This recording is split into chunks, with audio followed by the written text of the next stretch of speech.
Gandang araw sa iyo, Ma'am Sirabo. Sirabo. Okay. So ito po yung previous ng ating sewing machine, yung treasure foot niya pang button holder guide. So ito po siya, ma'am. Ayan po yung free niyan transformer po, ma'am. Wag na wag niyo po siya kakalimutan po, ma'am. Isaksak ng direkta kasi hindi po siya pwede isaksak ng direkta, ma'am. Okay? So susunod po natin diyan, ito pong wire natin, isasaksak natin dito, ma'am. Ayan po siya. Okay, then dito naman po. Ayan, so power on and off po niya, ma'am. Ma'am, ayan, may kita niyo po siya, lalabas po siya dyan. Okay, so ganito po yung tamang paglalagay ng ating sinulid. Kung minsan nakalagay po dyan ng ganyan. So ito po siya. At kailangan po, ma'am, nakataas po yung pressure foot natin. Step 1, then dire-diretso po siya, ma'am. Ayan. Then may hook po doon. Kung minsan nagtatago, kailangan nyo po ito ikutin po, ma'am. Sirabo. So ayan po siya.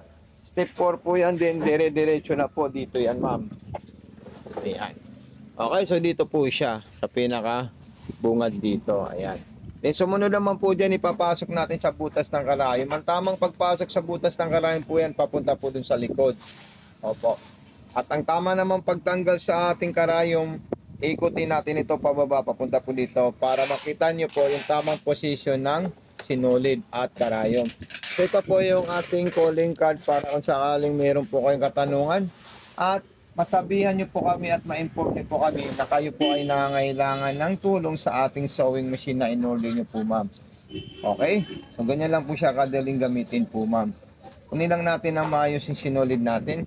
At pagkatapos naman po natin dyan is iangat natin yan at i-open natin ito. At dito naman po tayo, ma'am, magpupundo ng sinulid. Ayan. So, ayan po yung punduan natin ng sinulid po, ma'am. Ayan, itatali natin yung sinulid dyan at itutulak natin dyan. Then, pipindutin natin ito, ma'am. Ayan po siya, ma'am. Katapos naman po yan, tatanggalin niyo po siya. Ayan. At ilalagay niyo po dito yan, ma'am. Dito po siya ilalagay, ma'am. Ayan. So, isusum in natin yan para makita niyo po, ma'am, yung lagay po dyan na tama po, ma'am, si Rabo. Sobo. Kaya, say Rabo. So, ayan po siya, ma'am, say. So, ganun na lang po yung tawag ko sa iyo. So, ilalagay po natin ng ganyan.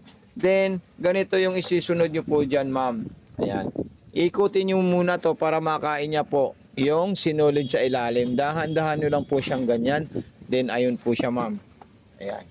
Okay, din pagkatapos naman po niyan, ipapasok nyo po doon sa likod at isasarado nyo na po siya.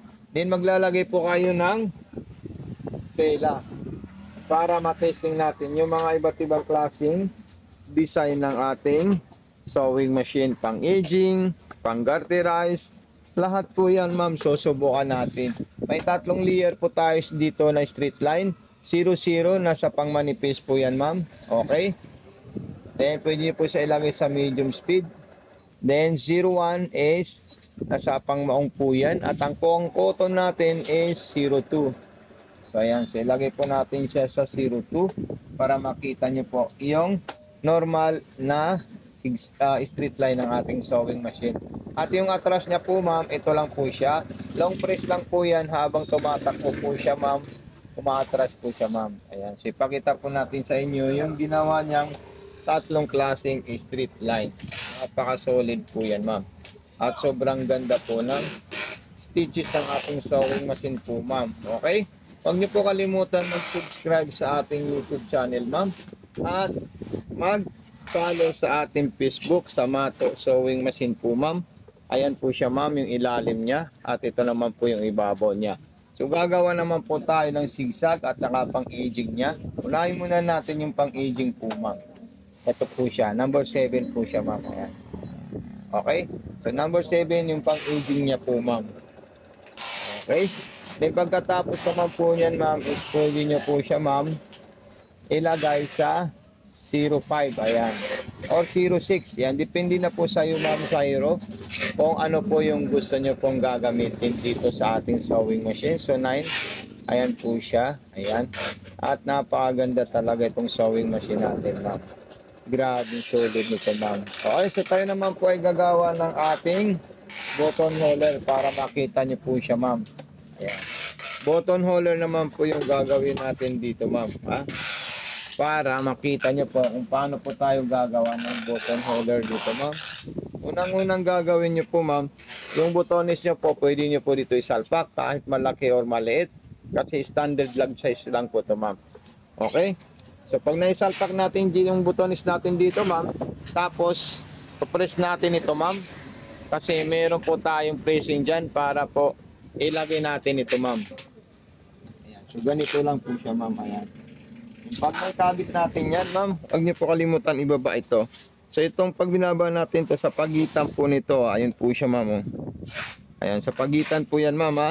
Dahil hindi po pwede hindi siya mailagay sa pagitan kasi po hindi po tayo makakabuo ng button holder natin. So pupunta po tayo sa 11 para sa pang button holder natin. So pipindutin natin ito.